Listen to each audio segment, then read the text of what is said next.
It's day 18 of the New Testament by Pentecost Reading Challenge, and today we finished the letter to the Hebrews with chapters 8 through 13. When and where? In the early 200s, an early Christian theologian named Origen said that the author of this letter was, quote, known only to God.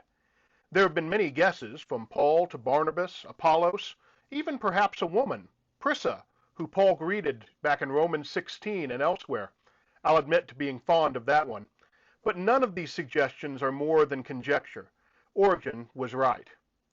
We also don't know to whom it was written. It does not have the typical characteristics of a letter, but it does seem to have been intended for a particular community, rather than a general class of people. Its title, To the Hebrews, was added in the 2nd century, and is rather misleading. Hebrews is a common synonym for Jews, but this document is clearly written to an already Christian audience, although one that knew and appreciated the Old Testament, which is used creatively and evocatively, being quoted 30 times and alluded to extensively. The author certainly expected the audience to understand and value these references. Dating is also tricky.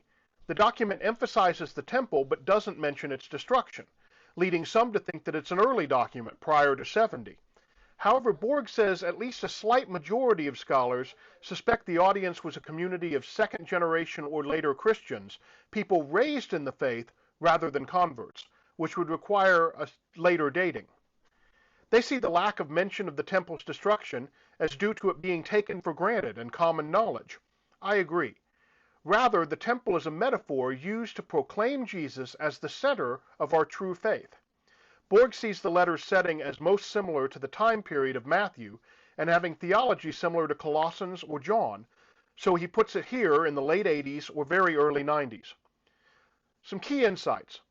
Note that both the metaphorical language of Jesus as high priest and sacrifice are radical. Whatever you think separates you from God has been taken away, or as we read in Matthew, the curtain was torn from top to bottom. God has removed the barriers and made a new covenant, which is written on hearts and minds, not a code of requirements, but a relationship.